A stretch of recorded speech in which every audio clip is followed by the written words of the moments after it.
السلام علیکم اور خوش آمدید.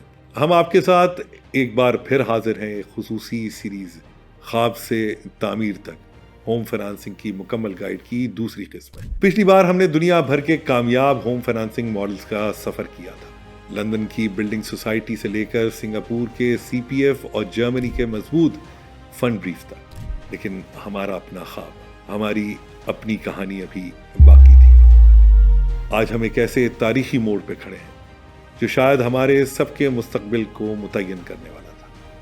آج ہم 1952 میں جائیں گے جب پاکستان میں اپنا پہلا باقاعدہ قومی ہاؤسنگ فائنانس کا ادارہ قائم کیا گیا، house building finance corporation HBFC. یہ وہ دور تھا جب نئے ملک کو نئی تعمیرات درکار تھی، لاکھوں لوگوں کو چھت چاہیے تھی، اور یہ خواب پورا کرنے کے لیے ہمارے ہاں ایک ایسا ادارہ وجود میں آیا جو عالمی معیار کا حامل تھا. جی ہاں دوستوں، بالکل آپ نے ٹھیک سنا، ایک عالمی معیار کا ادارہ HBFC. HBFC کا ابتدائی ڈھانچہ اور ابتدائی سسٹم اتنا مضبوط اور جدید تھا کہ اس کا موازنہ کسی بھی بین الاقوامی ادارے سے کیا جا سکتا تھا. تو آئیے پہلے یہ سمجھتے ہیں کہ HBFC کی بنیادیں کس نے رکھی، اس تاریخی اقدام کے پیچھے کون سی نامور شخصیات کا کردار تھا. ان میں سب سے پہلا اور نمایاں نام ملک غلام محمد کا ہے، جو اس وقت پاکستان کے گورنر جنرل تھے.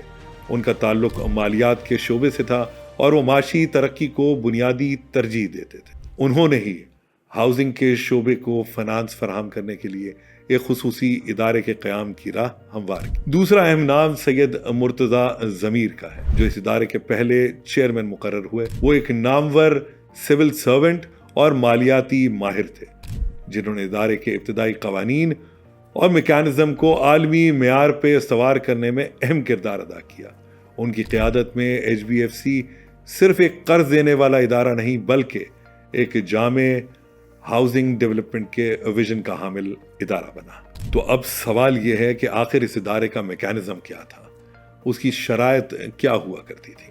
HBFC کا بنیادی ماڈل در حقیقت جرمنی کے فنڈ بریف ماڈل اور برطانوی ہاؤسنگ سوسائٹیز کے مرکب سے متاثر تھا، لیکن اس میں ایک اہم پاکستانی عنصر بھی شامل تھا. آئیے اسے 3 نکات میں سمجھنے کی کوشش کریں.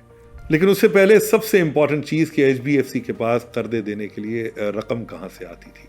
یہ ایک انتہائی دلچسپ اور جدید طریقہ تھا. ادارہ اپنی طرف سے ہاؤس بلڈنگ بانڈز جاری کیا کرتا.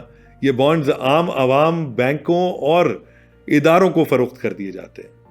یہ بانڈز انتہائی محفوظ سمجھے جاتے تھے کیونکہ ان کے پیچھے گھروں کا حقیقی رہن یعنی مورگیج موجود ہوتا تھا، بالکل ویسے ہی جیسے جرمنی کے فنڈ بریف سسٹم میں تھا. اس طرح HBFC ایک ثانوی مارکیٹ بنا رہا تھا جو پاکستان کے لیے بالکل نیا تصور تھا. HBFC کے قرضے آج کے مقابلے میں نہایت سہولت بخش تھے. سود کی شرح انتہائی کم، ابتدائی برسوں میں یہ شرح صرف 3 سے 4% سالانہ کے درمیان ہوا کرتی تھی. یہ نہایت ہی کم اور سبسڈی والی شرح تھی، جس کا مقصد عوام کے لیے گھروں کا حصول ممکن بنانا تھا.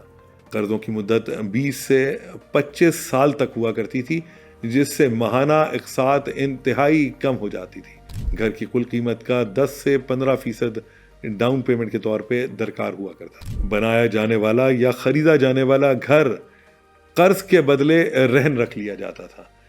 ادارے کا کلین ریکارڈ اور مضبوط قانونی فریم ورک سرمایہ داروں کو بانڈز کی خریداری پہ آمادہ کرتا تھا. HBFC صرف قرض ہی نہیں دیتا تھا بلکہ وہ کالونیاں بھی بناتا تھا جہاں بنیادی ڈھانچہ، سڑکیں، پانی اور بجلی کی سہولیات موجود ہوا کرتی تھی. اس طرح یہ ادارہ ایک ہولسٹک ہاؤسنگ ڈیولپر کا کردار بھی ادا کر رہا تھا. اپنی ابتدا میں HBFC ایک ماڈل ادارہ تھا.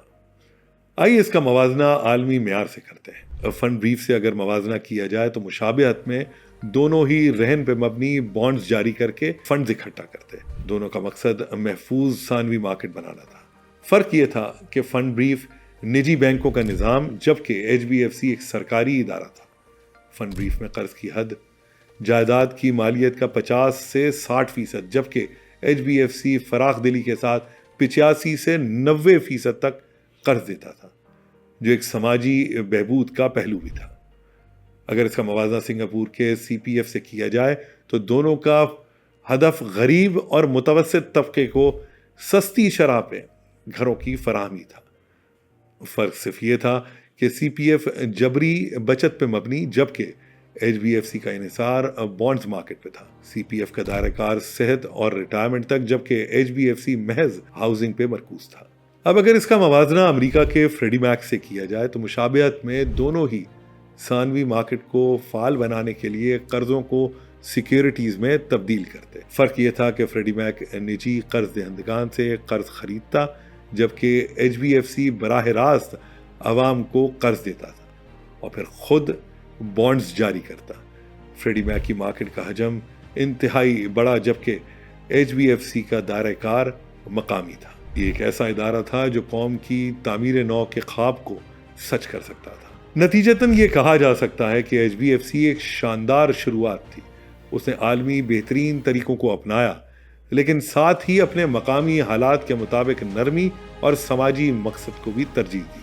یہ ایک ایسا ادارہ تھا جو قوم کی تعمیر نو کے خواب کو سچ کر سکتا، لیکن پھر ہوا کیا؟ آخر وہ ادارہ جو لاکھوں خوابوں کی اینٹیں جوڑنے آیا تھا خود مشکلات کی دلدل میں کیسے پھنس گیا؟ وہ کم شرح سود جو عوام کے لیے رحمت تھی وقت کے ساتھ ادارے کے لیے زہر کیوں بن گئی؟